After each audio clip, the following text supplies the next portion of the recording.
विषय केंद्राचा पैसा आणला, त्याला जोड राज्याची दिली.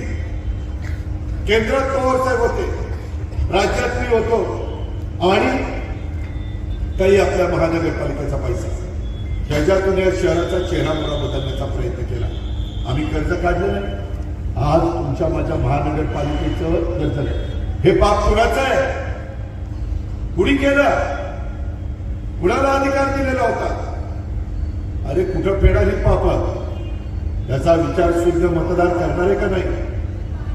याबद्दल मला माझ्या लाडक्या बहिणींना विचारायचं, आज कायदा सुव्यवस्थेची परिस्थिती काय, कशा पद्धतीचं राजकारण चाललंय, हे कुणी आवरायचंय? मित्रांनो, आज टँकरनी पाणी दिलं जातं.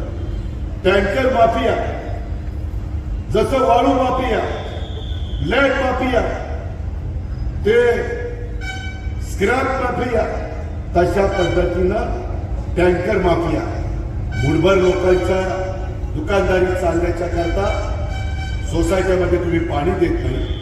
अरे एवढी मोठी महानगरपालिका, आणि त्या महानगरपालिकेमध्ये अशा पद्धतीनं लोकांशी तुम्ही वागता, आणि जे साधू संतांनी